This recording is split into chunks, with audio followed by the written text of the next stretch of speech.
Hello, YouTube world. Everybody out there. It's Saturday morning, the 14th of December, 2019. And because of a lot of comments I've received on the different 1911s over the years, I thought we would do a video this morning on GI Spec handguns. Let us define GI Spec 1911, shall we? The specification for the 1911 was written from 1899 up to the moment it was accepted into service in 1911. However, after the 1911 was accepted into service, World War I intervened, and a lot of smaller little conflicts down around the Mexican border and so forth that proved that the handgun was reliable and would work. And the 45 ACP cartridge is a true man-stopping, fight-stopping cartridge. However, it also proved a few other things, that not everything was 100% kosher. For instance, on the original model, this here is a first generation 1911. I've got a video playlist on restoring this 100-year-old booger, and you can go watch it. But the first thing is the hammer. When you're firing this thing, it will knock the hide right off of you. And I've got some bloody photographs to prove it, where it peeled the hide right off the back of my hand. And when they came out with the A1 specification, the tang safety here was elongated a bit more. The hammer was recontoured so that when it fired, it would not booger up your hand. That was number one. Number two, around the trigger area here, there were scallops cut into it, so it makes it a little easier to get to the trigger. They went from the long trigger that's in this one here to a short trigger that barely protruded out of there, so folks with smaller hands could get to it. And then they enlarged the friggin' sights so you could actually see it. This is a first generation 1911. There's none of those additions to this handgun, but it represents what most people think of as a GI specification. Only thing they did was what I just said, the addition of a slightly elongated tang safety, recontoured hammer, a slightly improved set of sights, and the scallops around the trigger guard here in the frame on both sides, so it's easier for you to, folks with smaller hands to access the trigger, and a smaller trigger. And that's right off the top of my head what they did to make the original GI spec into the specification of the A1 model. And that is where it stood until the freaking 80s nearly.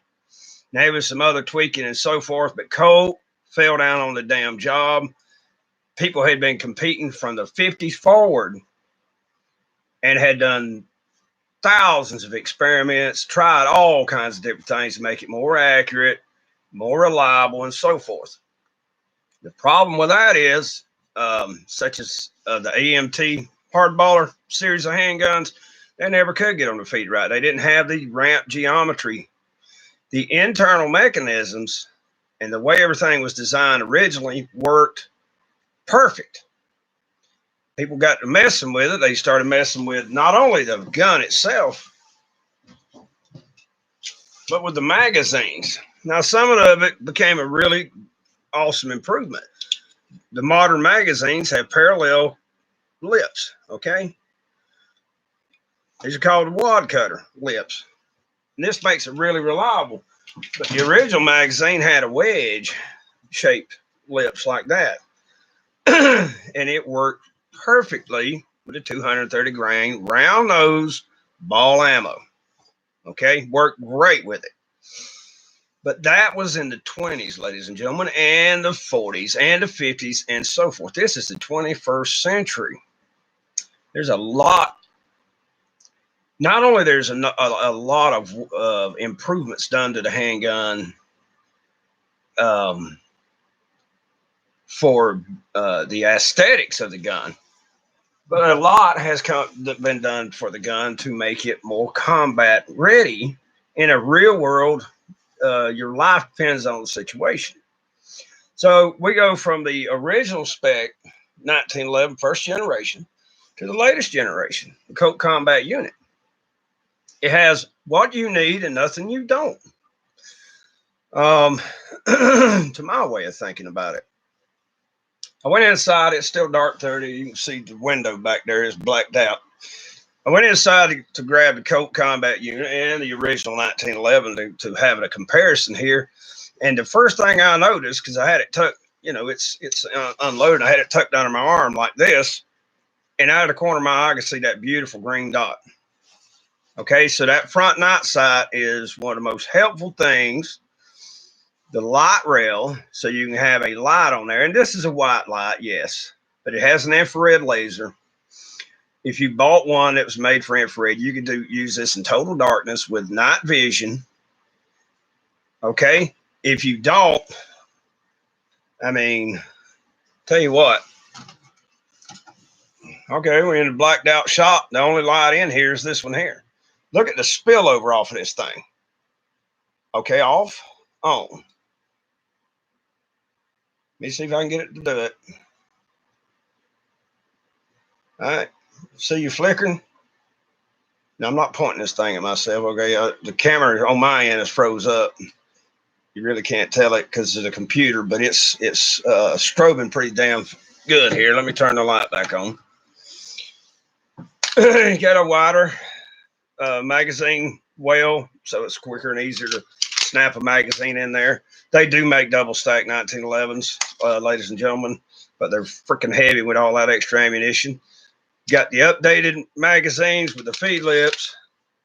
You got a bumper pad sticking out so you don't slam your hand. And if you were to have the lanyard loop, which is one of the things I think they should have put the less bare lanyard loop, which is recessed into the main spring housing, so you don't inadvertently strike it with that part of your hand. This right here is where all those little bones are that cause this carpal tunnel. Okay, it is not a joke. Do you ever have carpal tunnel? You wake up in the middle of the night where somebody had a friggin' machete that you go ahead and just chop the damn gun thing off. Ask me how I know. Okay, Jeff Cooper said one time, there's only a few things you need to do to a 1911 handgun to make it perfect. And I'm going to add one to his, but he said you need sights you can see, okay? You need a trigger you can manage. And you need a dehorning job at the rear of the gun so all those sharp, beautiful, sharp corners that they love to make, those machinists, won't gouge up your hand, tear up your equipment, your cover clothing, or whatever. The only other thing I would say is you need a daggum accessory rail for light, so you're not having to do this crap right here, okay, with a flashlight in this hand and the handgun in this hand and trying to see it. And I'll tell you what, if you're fighting white light, and I would imagine in night vision it would work the same way. And I demonstrated this in one of my the first video, I think. When you turn this light on and you look at the sights, it perfectly silhouettes the lights. What I'm trying to say basically is this: the GI Spec was wonderful in 1911, and it was better in 1921, but it was not spec'd out for the way we use handguns now. Okay, handguns now, there's so much close quarters battle going on around the world because of terrorism and so forth. You need a gun that you can see and identify your target with, and you can see and identify your damn sights. And you need one with a decent trigger, so when you press the trigger, it goes boom, and a projectile strikes the target you intended it to strike. Another thing is, like the front of the mainspring housing, or the front of the frame here, the gripping area. This is at 20 lines per inch checkering. Gives a wonderful, wonderful grip to the gun. It doesn't move around in your hand. That baby's smooth as glass right there. Now, of course, on this old model, this is the old 100-year-old one that was found in a barn. It was in pretty dang bad shape when I got a hold of it. I mean, it was a rotten pile of crap. But they're smooth, and you know, there's the ability, even under grip, under that recoil, they can work a little bit in your hand, and you're having to readjust your grip. That thing there sticks to your hand like it's Velcro. Um, Not only on the front, but you got it on the mainspring housing here in the back too. That stippling, I mean the checkering, not stippling. Then of course you got modern, awesome G10 grips. It's like it's glued to your damn hand. This is just this damn computer. Oh, these, you know what? Computers and I just do not get along worth a damn. Let me see, make sure I got my light back on. All I'm saying is this, ladies and gentlemen,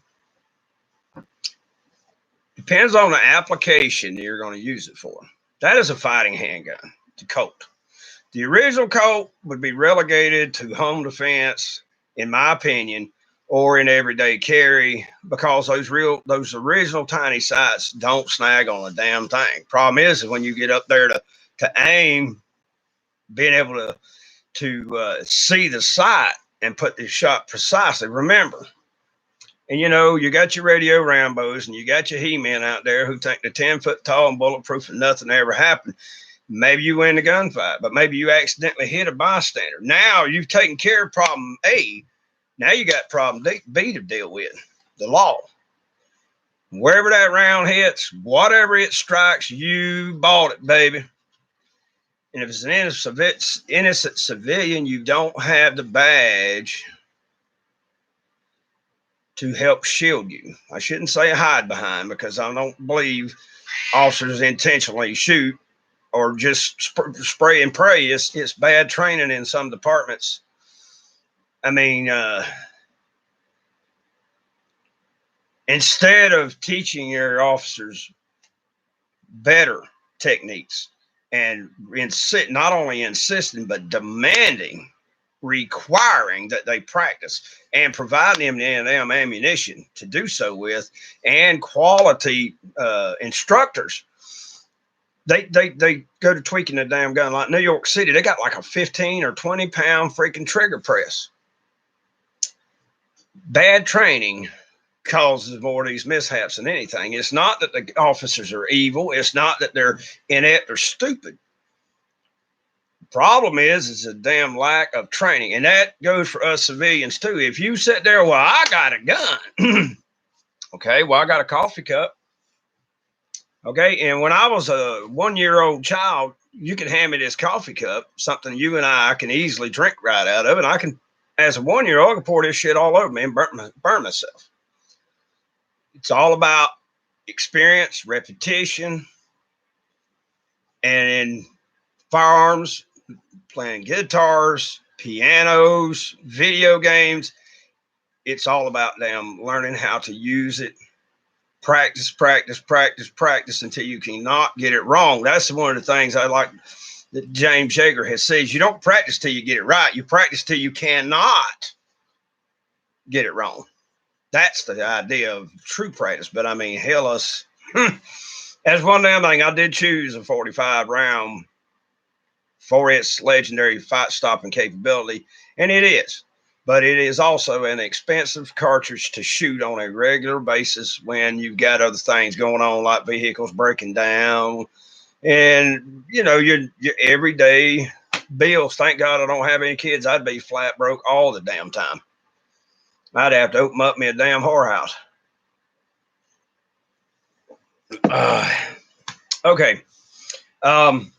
So just in a quick review, GI Spec 1911s, the original specification for a semi-automatic or self-loading handgun was written in 1899. There were already some that were on the market out there. Don't ask me because I don't remember, but this was the very first big bore semi-automatic adopted by any army. And you know what? It was the only one. Everybody else went freaking 9mm. We won 2 world wars with that booger, but then again, there you go again. Handguns don't win wars. They can stop a fight, but they don't win wars most of the damn time. Even the Navy SEALs, they got their little 10-inch short barrel M4 carbines, heavily modified. they use those because a rifle, even a 223, will beat a 45 all day long. A 223 will beat a 500 Smith & Wesson Magnum all damn day long, because up to a certain point, that thing loses all its thump. And because it's a big, heavy, blunt nose round going down range, most body armor will stop it. Now, you may break every freaking rib they got, but it's not going to penetrate. It's just too blunt, too slow. 223, as bad as I hate it, it'll go through most armor like Swiss cheese. I mean, it's what it's designed to do. And so can the Russian 5.56 round. I don't remember, 5.56 by 39, I think it is, but I'm not going to swear to that.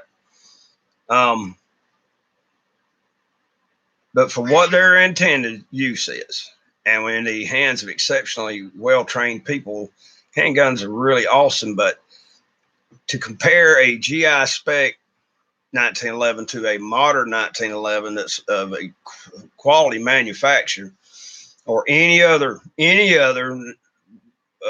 quality gun, such as the M&P series or the Glocks or whatever, to compare any of these modern handguns to that gun is a disservice to the gun itself, because it was designed by John Brown to stick it in the man's ear and pull the hammer or drop the hammer. He said you don't even need sights. It's trench warfare. It's point blank in your face. Or someone who has the ammunition and the time to put in hundreds of rounds until they can draw it out and point and shoot. But that is up close range. I mean, I was watching a really good video on Wilson Combat right here on YouTube the other day. Go Wilson Combat, I think is their YouTube channel name. And it had Ken Hackathorn. Now, Ken Hackathorn is one of the greatest handgun and rifle instructors who's ever lived, period. And he's just about retired. And him and Bill Wilson have been making some videos. I think Bill has actually retired mostly from Wilson Combat. And he is now, him and Ken are just doing what they want. I mean, hell, they made the money. Now it's time to enjoy some of it. But he was demonstrating point shooting without using the sights. But he says beyond about 3 yards, you're as liable to miss as any damn thing.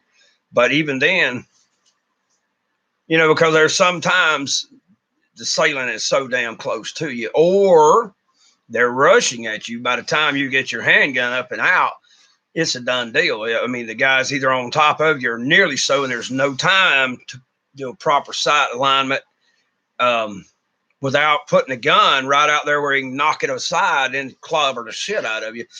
They say Sam Colt made all men equal.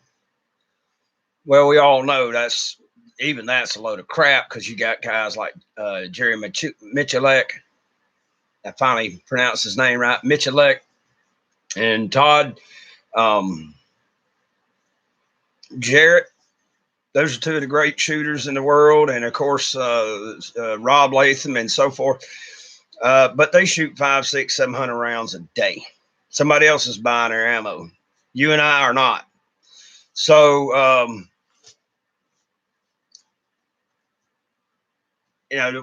just because you have a gun does not mean crap.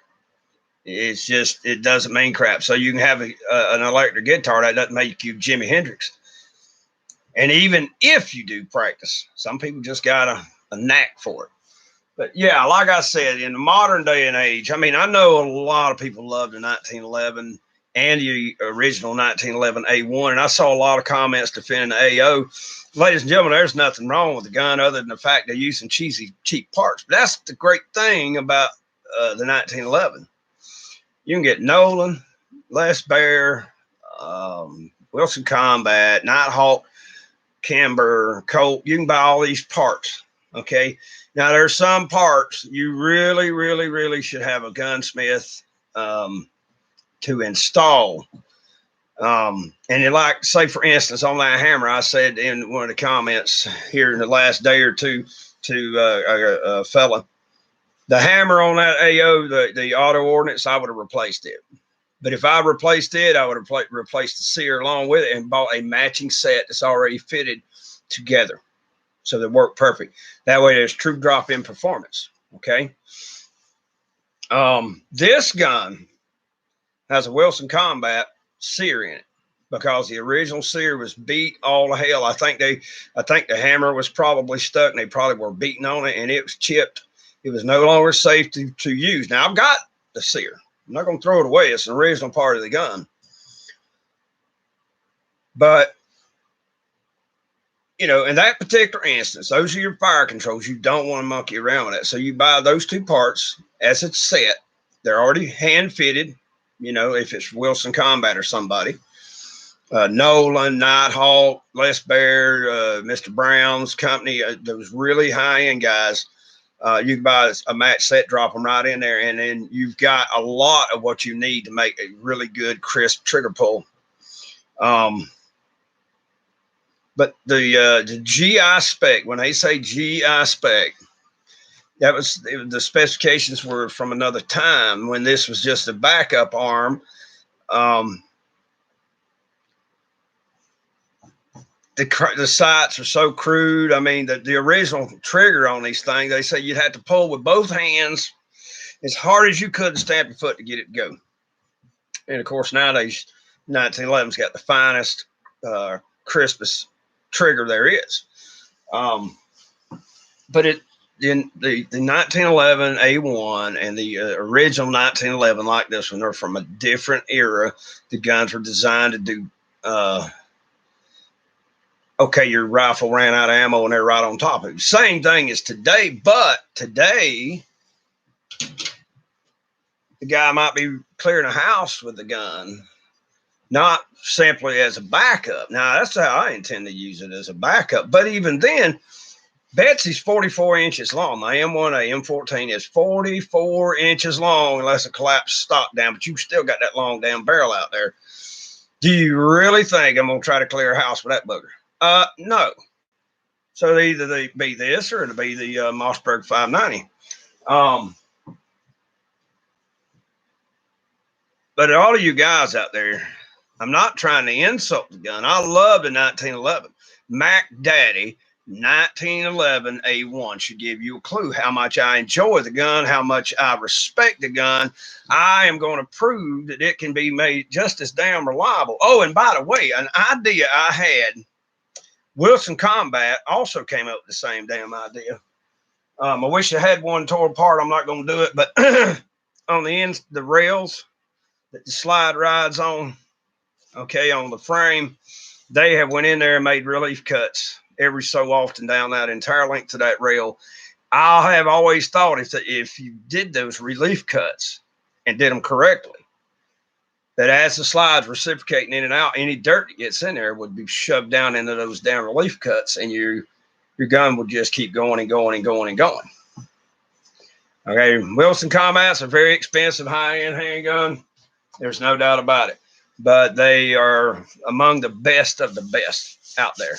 And also he is customizing Glock handguns and Beretta handguns. And when they put their hands on it, you take your factory pile of crap and turn it into a friggin' awesome machine. I mean, as much as I love this Colt, it ain't a Wilson. Okay, Wilson continues to research and continues to develop the 1911 platform, the Beretta 92, the Glocks. I mean, they continue that evolution. They're always learning, always exploring, always researching, always developing new ways of doing things. But like I said, and I see I've got two guys or folks watching. In my videos on the auto ordinance, I was not denigrating the design. I was denigrating some of the cheesy parts. Okay, the hammer was MIM, and it was not no way, shape, or form in the same quality of craftsmanship that you see on a quality 1911. This in here, that is a real steel, beautiful hammer. That's the original hammer, and I mean a gunsmith, a qualified machinist, a craftsman made that damn hammer. And it's not concave on the face. It's absolutely flat. But like I said, it's from an earlier era. There's nothing wrong with the basic design. The operating systems on these guns are nearly identical. The only difference is this damn gun thing's got the Series 80 parts in it. But I haven't had any issues whatsoever with that. It's not purist, and I understand that. If I could get one that was a Series 70 with all the bells and whistles this one has, I would probably do it. But just remember, when you say GI Spec, you're talking about this gun. Pitiful little sights, slick as a whistle, blah, blah, blah. This is the same exact gun, other than it's been modernized for a modern style of fighting. This is from an earlier era when you used to just poke it in their ear and drop that damn hammer and kill them. But that's one of the things, and I probably have covered it in some of my videos, but I really wanted to cover it so that people understand. And when I ding in the AO or the original 1911 on any of its features, it's simply because the way it was designed at that time was for the style of fighting they intended to do with it, like trench warfare. And I stated this before, and I've got someone else tuning in, so I'm going to restate it. John Moses Browning, the inventor, the designer of the 1911, said he never intended for him to aim with it. He intended for him to poke it in the damn ear and pull the trigger and drop that hammer on him. So the sights are really an afterthought. But nowadays, it's like I said earlier, when I was walking out here, because I'm trying to hold all my crap, I had this one under my arm like this. Okay? And out of the corner of my eye in the dark, I could see that green dot. Well, even without that white light, or without a light, I could still see my sight, my front sight at least. Now, as we know, in a tactical situation, military situation, home defense situation, you really want to identify your daggum target. So a white light or an infrared light with night vision is an absolute plus, but it's the new guns are not as sexy in some ways as the older guns, but they're not designed. I mean, they're designed for a different type of task. Okay. So that's pretty much what I had to say on the 1911 this morning. I can take comments on this live chat, guys. I see there's 3 folks watching. If y'all have a question or a comment, please be happy to hear from you. And I've been trying to watch this thing, but who knows? I'm still learning how to do this. But I got a great comment the other day, and a guy he has an AO, Auto Ordnance 1911, and just wanted to explain those. You know, the difference between the original GI Spec and a modern GI Spec. They don't call it GI Spec anymore, but it's the same thing. I mean, you got to remember, Colt is the only manufacturer of 1911s that won a contract, a military contract, and that was with their M45 and M45A1. This is very similar to that. But like I said in the Dream Gun video, when I got this thing, the one feature I absolutely thought was necessary was that front checker, so that when you're holding a gun and it fires, it's not wiggling around in your hand as much. It's still going to torque your wrist and so forth, but after recoil, you're not having to readjust your grip because it's like Velcro, and it really sticks to your hand. Of course, the G10 grips much better. The aesthetics of the old one, I mean, I like them, but instead of the quote unquote cheesy plastic grips, I had to have me some wood, baby. Just, you know, old steel, old iron, and wood. That's just that's the kind of guy I am. And I wish I had another M14, and that may be a future project. Who knows? Shorter barrel version. I might would take old bets and drop it back in a wood stock, because I didn't get rid of the wood stock when I got the EBR chassis or the earlier fiberglass stock that I had it in. I kept the wood because there's just something about a gun, a firearm, a rifle, shotgun, handgun that has a little bit of wood on it, you know. Not as durable, easy to ding up and so forth compared to your modern plastics and polymers, and I don't give a damn. I mean, would you really want a real Colt Peacemaker 6-gun with some kind of damn modern polymer damn grip on it. I don't think so. You'd want some damn wood or something of that nature. Ivory maybe, but of course nowadays ivory is illegal as hell. But it's I don't know. It's like it's a connection with the past. So anywho, still no questions apparently or comments.